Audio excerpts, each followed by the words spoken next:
É impressionante como a imprensa nacional, pelo menos a tradicional, insiste em não falar a verdade sobre o tema. Talvez porque ache que isso vai prejudicar a imagem do atual governo ou porque não sabe mesmo avaliar o contexto real da visita infrutífera do presidente Lula ao governo americano. Mas nós aqui vamos mostrar.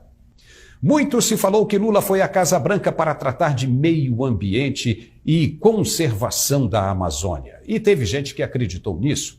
Santa ingenuidade de quem engole tudo que se fala sem questionar, ou se trata de profissionais mal preparados para a função. Se não, vejamos.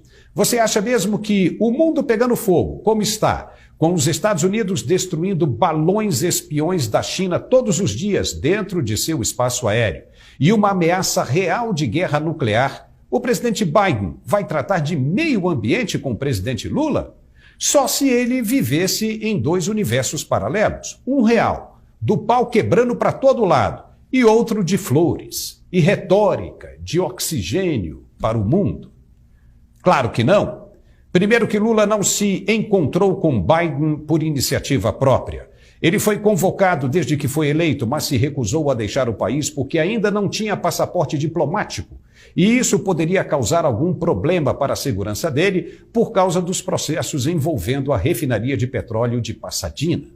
Segundo, porque tinha de explicar direitinho esse negócio de criar uma moeda única para a América Latina, o que poderia causar um problema de ordem irreparável para o comércio que já existe entre os países da região em moeda americana.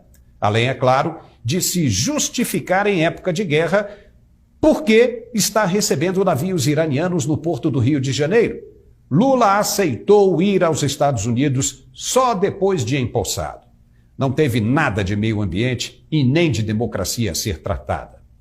Ele ia falar de que democracia? Da de Maduro, na Venezuela, inteiramente condenada pelos americanos que colocaram a prêmio a cabeça dele, pagando cerca de 100 milhões de reais para quem levar Nicolás Maduro a uma embaixada americana?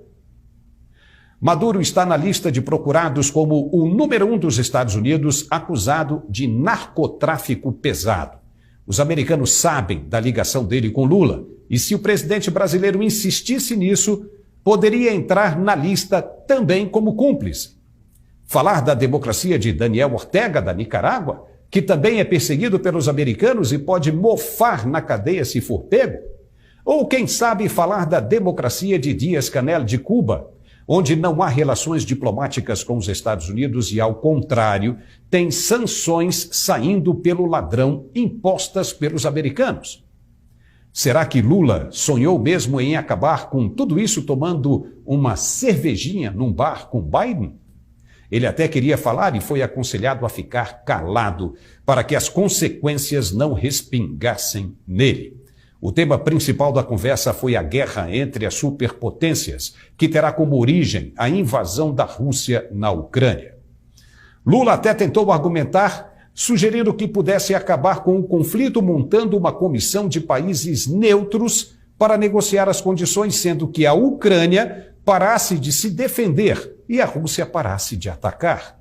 Joe Biden disse na lata dele: não há plano nenhum sobre a Ucrânia se a Ucrânia não estiver envolvida. Ponto.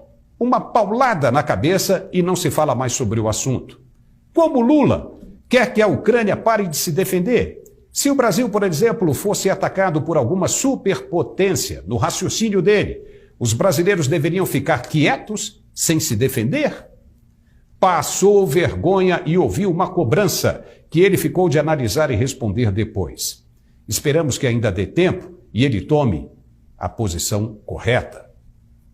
A questão que interessava mais a Biden era de que lado o Brasil vai estar em caso de guerra. O país é signatário do BRICS, o Banco de Fomento, que conta com os países de iniciais do próprio nome. Ou seja, BRICS significa Brasil, Rússia, Índia, China e África do Sul. Está aí o lado do Brasil. Biden quis saber se era mesmo isso. Quai, seu app de vídeos curtos.